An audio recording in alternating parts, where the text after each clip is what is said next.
Thanks, everybody. My name is Mark Andrejevic. I'm in the School of Media, Film and Journalism at Monash University and also a chief investigator with the ARC Center of Excellence for Automated Decision Making and Society. And I'm delighted to have with me today Casey Briggs, who many of you probably know, at least from TV, if not in person.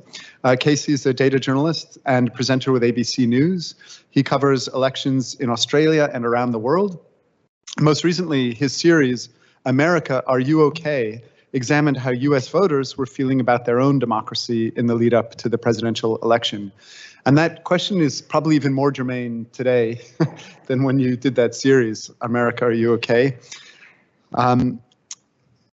Casey is also a partner in the ARC Center of Excellence for Automated Decision Making in Society and is working within the Australian Ad Observatory as a partner with ADM+S. So just to kick things off, Casey spent a fair amount of time in the US, traveling all around, talking to voters, political consultants, politicians, and folks involved with the upcoming election. And I thought, because of the theme of today's event, we might talk a little bit about the fact that there were so many claims and concerns around the prospect of interference, problems with the system, with vote rigging, stealing the election, and so on in advance of the election, as we've seen in some of the previous presentations. In the end, these didn't really play out in the subsequent coverage, of course, having to do with the way the election turned out. But I thought it might be interesting to hear Casey talk a little bit about how those claims and concerns were playing out on the ground in advance of the election and what he encountered as he went across the country talking to folks. So maybe we'll just kick things off with that. Yeah, can people hear me if I sit back, or do I need to really lean in? I'm saying lean in. Okay. Yeah, so I mean, we called our series America, Are You OK? Kind of somewhat provocatively. It was actually the working title from February that just stuck because it was sort of such a provocative question. And then we started asking people that exact question while we were sort of interviewing them in America, and you'd get this sort of even mix of people. Some would just laugh at you, like, what a stupid question, of course we're not okay. This system, this country is falling apart, often then followed by the other guys are doing it, not us, regardless of who you were talking to. And then you'd sort of get the sort of more thoughtful, yeah, no, we're not okay. There's a weird vibe and I can't explain it. Was another kind of very common theme that we just got from, people were getting a coffee from in the morning, people you'd sort of seen on the street. And so what we were seeing was this really sort of two-speed conversation in lots of ways where, you had, I've got a few examples of pictures. You had this whirlwind of distrust, of information, misinformation ahead of US election day. I'll focus here on what the sort of political elites, the leadership, the senior political figures were talking about. You had Donald Trump on the day of the election posting on Truth Social, a lot of talk about massive cheating in Philadelphia, law enforcement coming, things like that. Of course, Donald Trump, the day after the election, absolutely nowhere to be seen. And it sort of exemplifies, we were preparing as a media organisation what, all of the scenarios of this election, what could happen. We had this vast amount of distrust being sown in election processes in the same way that we saw 4 years ago by political leaders, predominantly, not entirely, but predominantly on one side of politics, that of course when that side won, the conversation ended. That's not to say there weren't claims about misinformation, claims about election maladministration, about fraud, about the steal that persisted after election day. That chart there was a pretty common few versions of that that circulated online, sort of basically relitigating the Stop the Steal movement from 2020, but suggesting, the day after the election, well, how come Joe Biden got 15 million more votes than Kamala Harris? This must be fraud. This must be, it must be proof that the election 4 years ago was stolen. Of course, that was circulating the day after the election. There were millions and millions and millions of votes yet to be counted. There's also quite a fun graph crime in that chart that was circulating. Look at where the y-axis begins at 50 million. That gap was not as big as the graphic sort of made it look out, but that was a really common claim being spread out, not by the leadership of those parties, because they were quite happy to move on and begin their transition into power.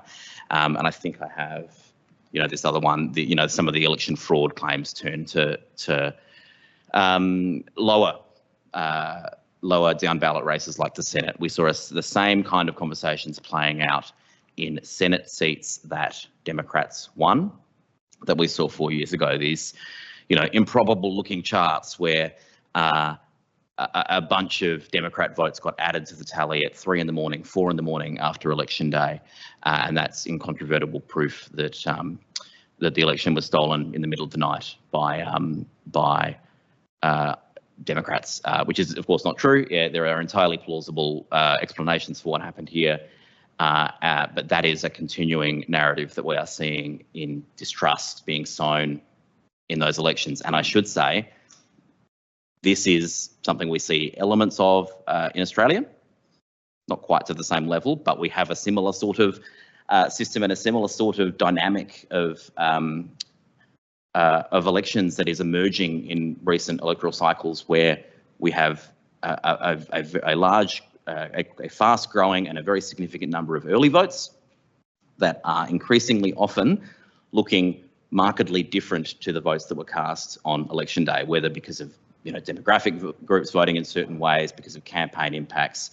We've seen 2 examples in the last couple of years in state elections where the early votes, the in-person pre-poll votes look 4, 5, 6 percentage points, I can't remember the exact numbers, 4 or 5 percentage points different to what the Election Day votes did. In Queensland a few weeks ago, that was a dynamic. In New South Wales last year, we saw that dynamic as well.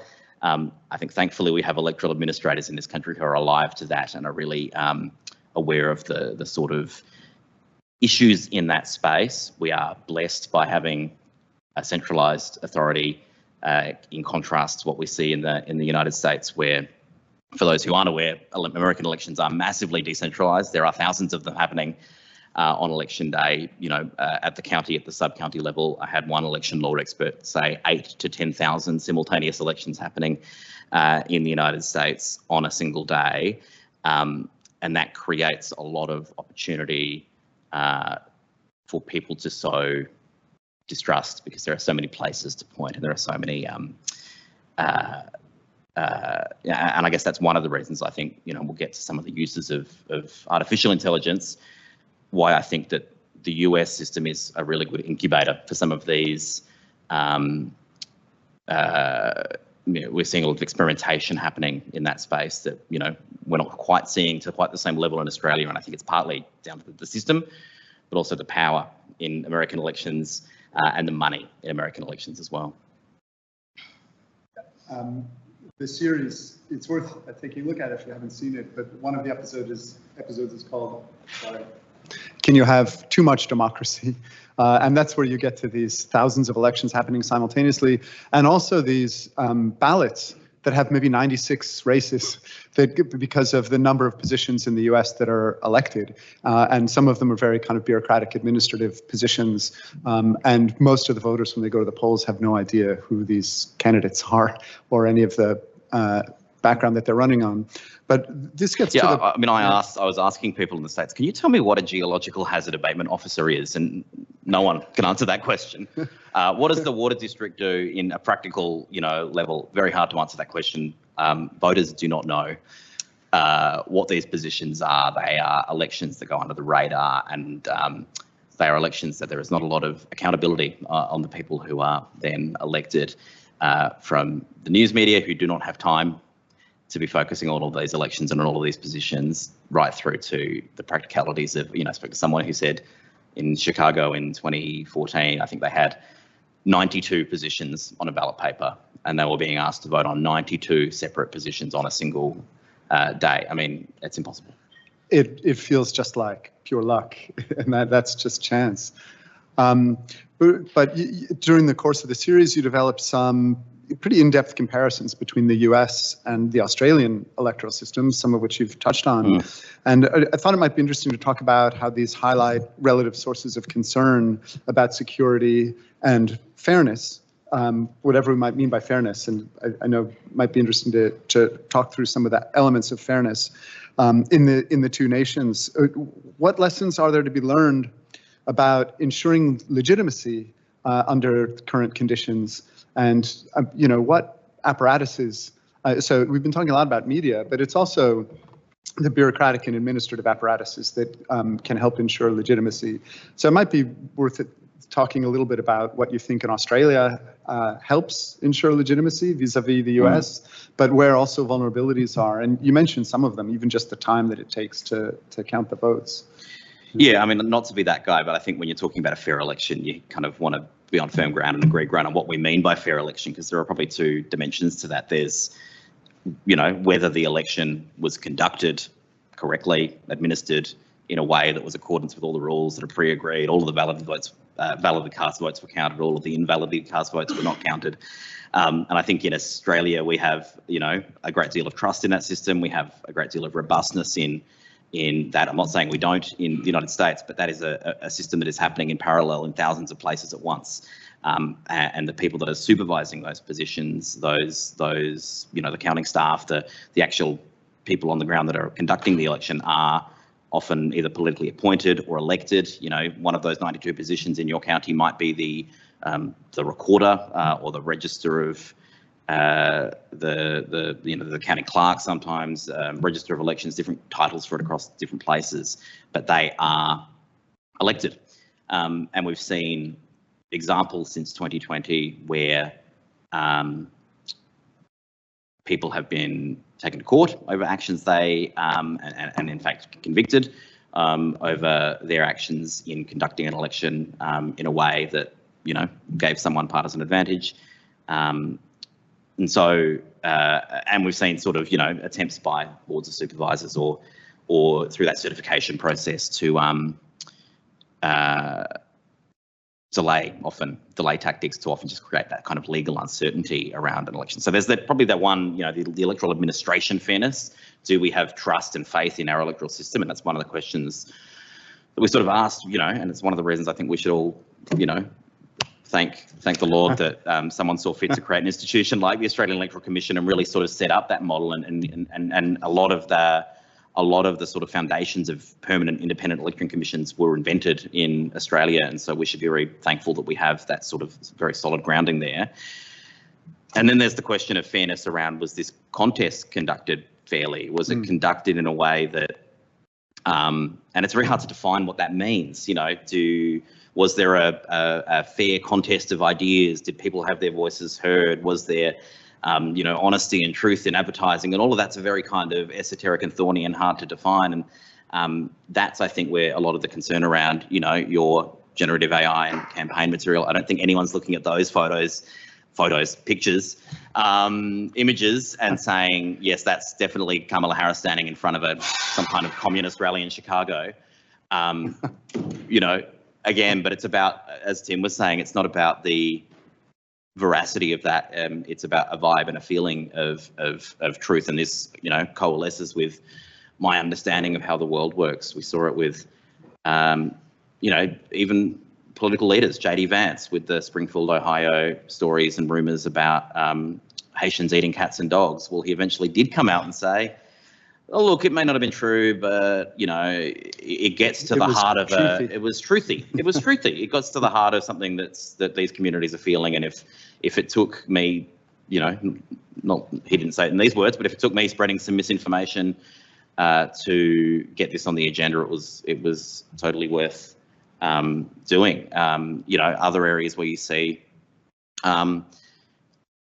these questions of fairness in elections being challenged, robocalls. This is something I think there's been quite a active political conversation about. What do you do about these sorts of things? So the example there is from the primaries. Joe Biden sat out the New Hampshire Democratic primary because the party there didn't comply with the sort of Democratic Party rules. So Biden was not a candidate in that election, but there were some robocalls that were distributed around the state in the lead up to that election saying, using a generative AI Joe Biden avatar, saying, hello, I'm Joe Biden, don't vote in this primary, save your vote for November. Now that's not correct. Democrats can vote in both, but that was, cause of quite concern.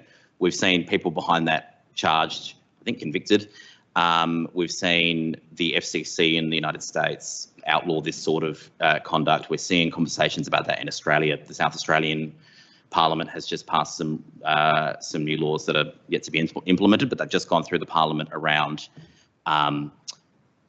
outlawing robocalls, including robopolling, which I think many people would be very thankful for, and also really putting some restrictions on the use of deepfake. And I think there's implementation questions there and how that will actually work in practice, but a sort of political intent around robocalls. But we've seen a lot of that, AI, fake audio, a flood of these sort of fake voices, some of them including shared by people like Elon Musk, sharing a video that is on the face of it in violation of the terms of service of his own platform. This was I think this was an actual Kamala Harris campaign ad that was redubbed with Kamala Harris avatar voice that Elon Musk shared. So we're seeing these sorts of material that is spread by political leaders, again in the US, predominantly on one side of politics, that I think does threaten the concept of what a fair election in people's minds are, and sort of damages the ability to have that sort of conversation about and trust in, as earlier speakers were saying, trust in what they see online. And I'll just give you one more example of a bit of talk about foreign actors. This was an example from Microsoft's research suggesting, fabricated videos were being spread by Russian actors to spread disinformation shortly after Kamala Harris was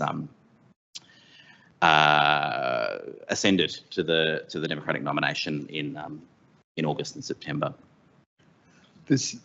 I think pressing against this question of fairness or thinking about what it means is so important because it gets to the ways in which fairness relies, I guess, on some things that are measurable and quantifiable and detectable, but also on a set of norms of what we consider to be a fair election. And one of the things that we see, I suppose, in the US context is pushing or reconfiguring those norms. Trump has become famous for figuring out just how far you can push the norms and then pushing farther. And I'm curious. And he's doing that on a question that's already a very thorny and difficult one to answer, right? This is not a new conversation about fair and objective. We at the ABC are dealing with this all the time. What is fair and impartial? How do you, how does that concept evolve? How do you, and you do your best around it, but then you've got actors that are, making that job all the more difficult. This is not a new conversation, but some of these tools and techniques and some of the targeting that I think we can talk about as well is going to further stress that, because it becomes less observable, it becomes less measurable, and it becomes much more targeted. Did you get a read from any of the different folks that you spoke to about how they were reacting to pushing the norms of fairness or changing them or going beyond the limits of what had been acceptable before? Like these images of faked images of Kamala Harris as communist leader. Did people think about that or respond to that, or they? I think for some of the mainstream sort of institute, I spoke to marketers, people who make ads, people who sort of work in the political strategist sort of space, and I think a lot of them are very cautious. They're worried about some of those images that we recognise as artificial. Voters can pick that too. I think one ad man said to me, Americans have a very long history of being able to watch television and pick a phony.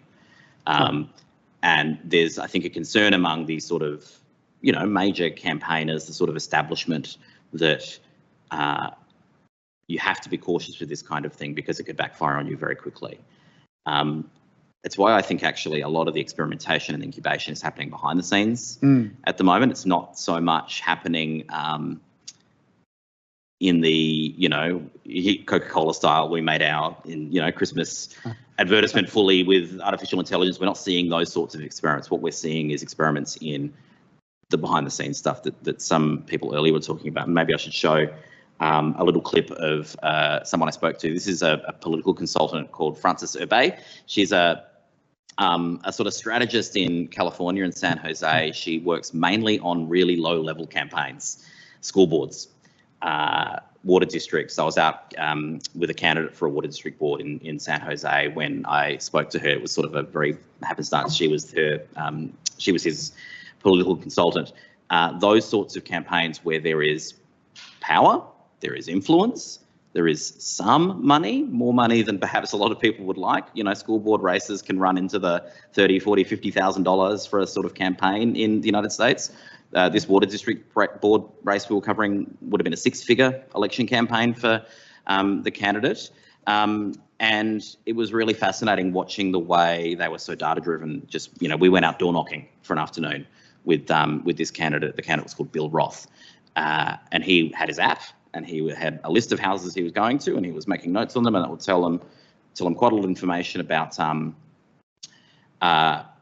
the people he was door knocking, their demographics, their income, all of that sort of information. And I asked Frances just a question about what comes next, and I might share her answer. We ran a tiny bit of this on the news a couple of months ago, but I'll share the full clip with you. When I started, you would go and purchase a paper voter roll, and it would tell us on the printout if people, what their name is, what their address is. There weren't emails back then, it was just phone numbers, and there wasn't texting, so the candidate would just make calls and door knock. Those were your two options, and maybe a lawn sign. Now with technology, we integrate Python and AI analytics with our messaging to ensure that the message that you get is actually targeted to you. My company has worked really hard to be at the cutting edge of data technology and voting. And right now we can cluster, we can go into a district and I can tell you what the top clusters are, and I can give you 100 different clusters and 100 different text messages for those voters that are targeted to all of their demographics that we have. And we're soon going to be partnering with commercial data. So for instance, in the next go round, not this session, but the next one, we're going to be able to send a different mailer to each person based on, we'll be able to get dog ownership. And so if you own a Chihuahua, I can show you a candidate with a Chihuahua. If you own a Dalmatian, I can show you the Dalmatian, or your local park, to have someone actually read it, pick up in it, notice and pay attention a little more instead of just toss it in the bin. So the future of campaigns is you'll have your candidates at the dog park doing a photo shoot with... Oh, we don't have to do that. We can do it all AI assisted. It could be that AI dog, you know, they're just holding nothing and the dog shows up or is next to them. And then the ability of matching the new technology in printing with AI, with some of the coding is hyper micro targeting towards voters.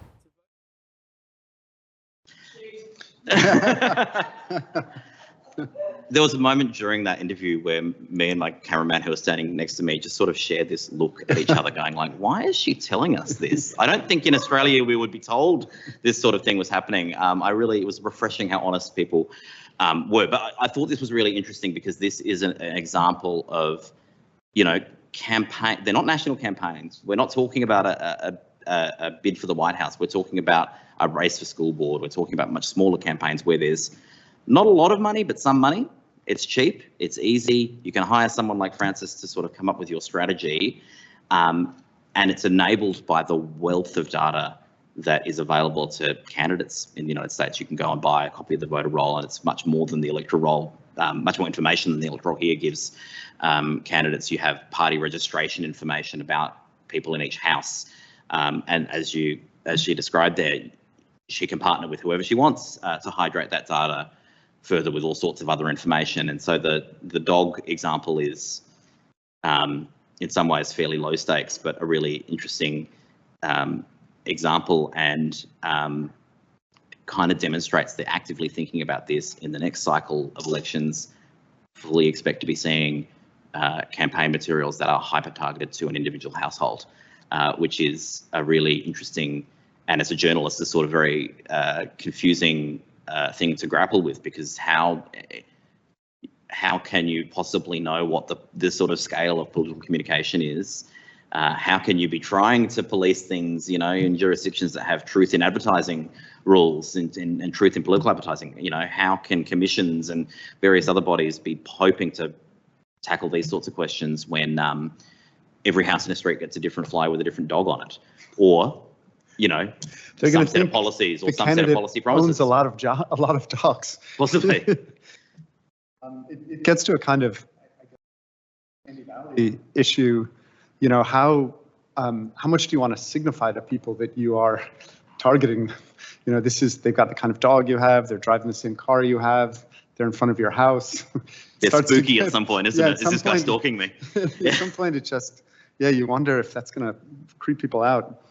I should say, for all of this strategy, Bill Roth, the candidate in this race, did not win the election. I can't say how much of that was about the data-driven strategy and how much of it was about other local issues, but or how much of it was, as he readily admitted, luck, because he went out with him every day, every house he was going to. It was either no one was there, or it was a hello, I'm Bill Roth, I'm running for the Santa Clara Valley Water District Board. And then the rest of the conversation was explaining what that is. Shifting gears a little bit, but getting to that point of where we're going to see these forms of influence intervene. I thought your point was really interesting that maybe some of the major candidates in the major elections are being a little bit wary about the potential for these things backfiring and relying on other actors to kind of come in and pave the way. So when you see, maybe Elon Musk won't create his own fake video, or fake image, but somebody else will create it and he'll promote it. It's a way of kind of allowing that to come in, but disavowing responsibility a little bit. And something similar, I suppose, of course, with the forms of international interference that we've encountered, where this stuff gets seeded to users domestically. And as Adam suggested, once they start reproducing or sharing that information, that becomes a kind of their freedom of speech to amplify this content. But this question of international influence or interference seems to be, one of the ways to get at how these techniques of AI and deepfakes and so on might come in. What about the risk of foreign influence in Australia? What are some of the places that you've been looking at or thinking about covering that? And we've got a federal election coming up. We don't know exactly when, but pretty soon. What type of risks are we facing there? I mean, our sense has always been that the risks, and this is what we hear from security agencies here, the risks seem to be lower in Australia. We heard from the last session, not a lot of evidence of that in Chinese language platforms. The US is an obvious target for a lot of this because, as we've seen, there's a lot of power in the White House. There's a lot of power to affect global events if you occupy the White House. There's an extraordinary amount of money in those campaigns, and there are an extraordinary number of places. While the decentralization of an electoral system is in some ways a great protection against some elements of some sort of cybersecurity risks, it's very hard to hack an election from offshore if you have to hack 3,000 different county offices. But the opportunity there is if you can install the right people in the right places, or if you can, get into the place that happens to be the key county, the key state, you can, the fear is you could have undue influence in a simpler way, and there are more avenues to enter, I guess, the system than we see in Australia. I'd love to hear more from Australian agencies around the risks of foreign interference. Our sense is it's lower. We sort of haven't seen the same level of concern and the same level of coordination. Not saying none, but not the same level that we see elsewhere, which is, great.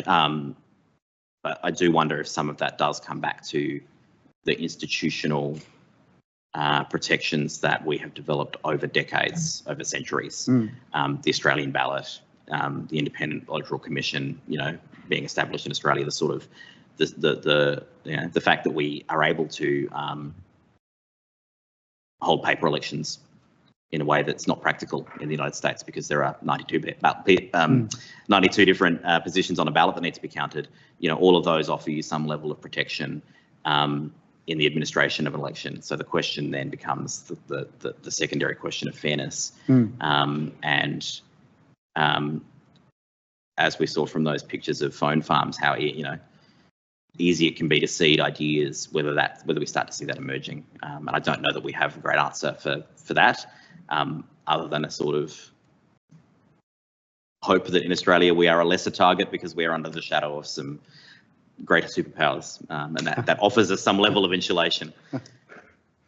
As one of my interests is the media, because that's the area I work in, it's really striking to me that the person who's talking about AI is talking about it in the form of flyers, which is really quite old technology in terms of how information gets distributed and how campaigning works. So a really interesting mix of, like, we're going to take, VR and deep fakes, but we're going to turn it into a flyer and distribute it. I thought I'd just run by you the question of the extent to which you saw recent transformations in the media environment intervening in either the popular discussion or the political consultants' approach to what's taking place. We know that historically changes in the media systems can change the way political discourses and interactions work. Famously, television had a big impact, allegedly, on how politics works. We heard a lot about different media forms in the campaigns, Donald Trump going on Joe Rogan, and Kamala Harris not, and so on. But I'm curious, to what extent did media come up as an issue in how campaigning worked, if that was something that you encountered? Yeah, I mean, a lot of people you talk to will blame media for all manner of society's ills, sometimes fairly, let's be real, sometimes not. I think you've seen a retreating over time and an increasing partisanship in media. It is a symptom of the sort of growing, the hyperpolarization we see in American politics more broadly. And so, yeah, it's interesting when you're as an Australian there to be just flicking between the cable news channels and watching the different sort of, the ways they're choosing to cover certain events. I intellectually knew this was sort of happening until you sort of see it in person. It's sort of hard to describe. And how did even you get treated as a member of the media? Well, it was interesting the number of times you'd have a conversation with, and this happened when I was in the UK as well, actually. People were suspicious of your intentions in a way that I'm not used to having in Australia. You get that sometimes here, but you would get routinely asked questions like, "And what is your TV station's sort of political stance? What's the, are you a left-wing channel or a right-wing channel?" You get those questions explicitly asked of you sometimes, and it was very hard to explain. Well, it's not really a concept that we can answer. Like, there's not, truth. We're on the side of truth. Is sort of, and it's not a very satisfying answer for anyone. So there was a bit of that happening. I will say though, I don't know that I got a completely fair picture, because being an Australian journalist, traveling through Alabama and Atlanta and Florida opens a lot of doors. You're a novelty to people, and so just saying g'day, we learned to start every email with, like, I do say g'day, but we really hammed it up a bit because it just opened a lot of doors for a lot of people with us because they were very curious. I got a lot of curiosity from Americans about our system. They'd heard things about how Australia does elections and politics that often sort of misconceptions, had a lot of people say how great it is that we give out free sausages, democracy sausages, to everyone that votes. And sometimes you didn't have the heart to sort of go, well, it's not, how fantastic that it's a public holiday on election day and everyone gets a day off and it's a sort of carnival atmosphere, and you're like, well, there's a grain of truth to that, but it's not quite the system. But a lot of curiosity. They'd heard things about how Australian elections work. They love that we have very short campaigns. There's a lot of fatigue there around sort of political conversation. Some of these issues are very well ventilated by November. So yeah, it was a sort of, very low level cross-cultural exchange of sharing of ideas, because I think there was a recognition that their media and their political system is not serving people the way they want it to. You see that in public opinion surveys all the time. I think there is a curiosity for how things can work differently. But then every time you'd go, well, we in Australia, we do it this way or this way or this way. It would immediately become clear how in the political climate and amid the polarization they have, none of that will work there. It's too hard to implement. It becomes very difficult. You can't sort of make the shift to. I'm trying to think of a good example. Redistricting is a good example. You know, the issue of gerrymandering in the United States. So our electoral districts are drawn in each state and federally by an independent body that is crucially perceived to be independent by the public. In many states in the US, it is drawn by the state parliament.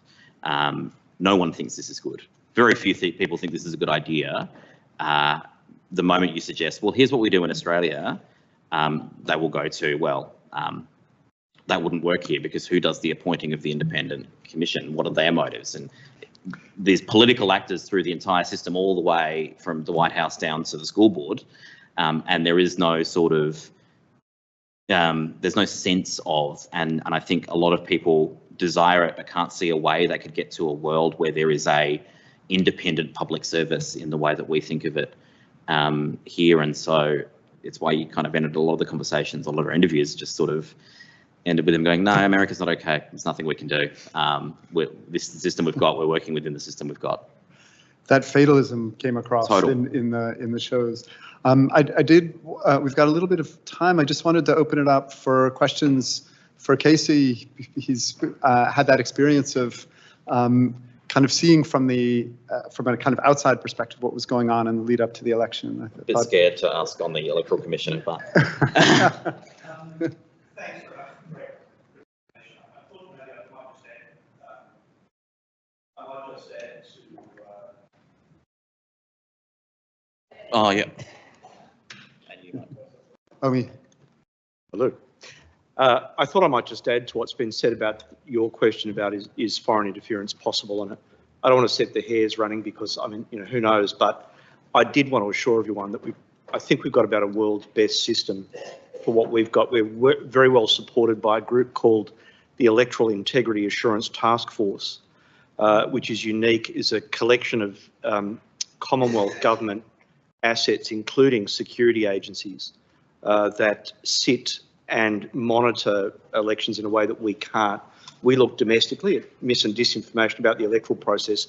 That body, which is a very broad collection, assists us greatly. There's an air gap between that body and me because you don't want security agencies involved in the running of the election, but they provide me advice on as commissioner about what they've seen. On Monday of this week, we're having, I think, next week, we're having our second meeting of the year of another group called the Interjurisdictional Forum on Electoral Integrity, IFE. Actually, if you say that, it's actually iffy, but I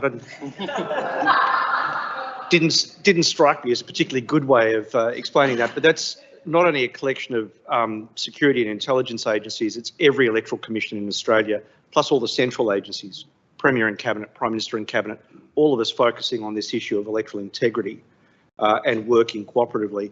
And the task force I mentioned also steps up for state election and provides support at state elections as well, because we think the failure of one election is the failure of all. So we've got a very robust system for foreign interference. And sorry, I didn't want to take over, but I just thought that would be a useful thing to add. So thanks. And it's very helpful, as Tom says, that we start from a place where there is, generally speaking, good trust, and all political players and actors, generally speaking, are on the side of integrity, and you know, democracy is their candidate at the moment, and that is not something you can say in all countries. And I'm thinking of several countries, not just one country. That is not something you can say globally everywhere, and it's something that we should, you know, would want to work very hard to maintain. Yeah, the notion of a professional, independent, or just professional, I guess is the word, civil service, that's something that's under deep pressure in the US, right? That's something that all the deep state rhetoric is pressing against, and Trump has made an issue out of saying it doesn't believe in it. It's either on the other side or it's on my side, and I'm going to make it all my side, which is quite frightening. It's kind of undoing that. Yeah, I think there's in the last, decade or so, I think this is not all, you know, Trump's initiative, but I think that there has been a recognition in the United States that there's all sorts of pockets of power in America. In every nook and cranny of government, you can weed your way in, and you see, you know, we saw this in the sort of, all of a sudden, this intense interest and campaigning for school board positions, which had always been seen to be this like P&C sort of role. We now see a lot of money going into them. We now see that they do have real influence, in some places more than others. They can influence curricula, they can approve textbooks, they can ban books, they can all have all this sorts of influence, and that filters up all the way through the entire system, and is a sort of consequence. And again, a lot of Americans would say to us, yeah, it is weird that we elect judges, but it's how we've always done it and there's nothing we can do about it. Or it is weird and we shouldn't elect judges, but DAs, absolutely. All of these positions, you know, should be accountable to the public. It's just this one that I disagree with. And you'd sort of then follow up with, well, but you're the only country in the world that does it this way. And there's sort of this, this sense of exceptionalism that, because this was how it was done in the Constitutional Convention in the 18th century, it's how it must always be done. Okay, so I could talk to you for 20 hours, but I suppose my question in relation to this presentation is, when you were listening to her talking about the hyper-localisation marketing efforts in elections, did you also think, hey, there's a role for us as journalists? Could we use this technology for news? Because I did see a journal article in the last few months which said that chatbots could, when they were personalised, could help people who had deeply held conspiracy views change their minds if it was personalised information coming back at them. Can you see a role for news in that? That's a very big question. I mean, I think I can, but I think it's one of those, you know, the ABC and other networks. I think we're all being very cautious in experimenting in that field. But there are experiments happening. We are thinking about how we could use some of those tools. It's the balance, right? You've got to, you know, the personalisation of news is in some ways fantastic, and in some ways it's reinforcing the some of these issues that we've been talking about. Some of the issues we see in the social spaces as well, and so I think I can see exactly along the lines of what you're describing advantages. I don't think we're there yet, and I don't think we have yet worked out as an industry what the best route to sort of explore down that road. Now, I think there are lots of very smart people working on that, but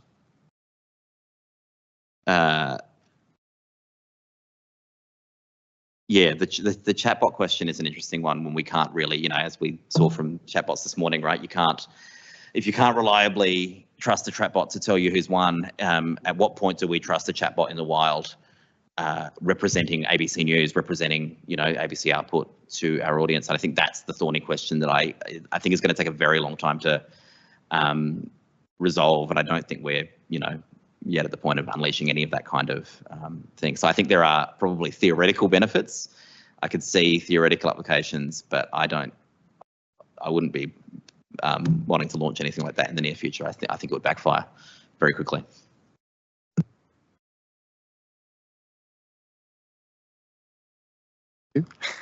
I want to give Casey a huge thanks for allowing us to ask him questions when his job has been to ask everybody else questions, but he learned so much doing that. It's a pleasure to hear much of what he's learned looking at the US. So please join me in giving Casey a big round of applause.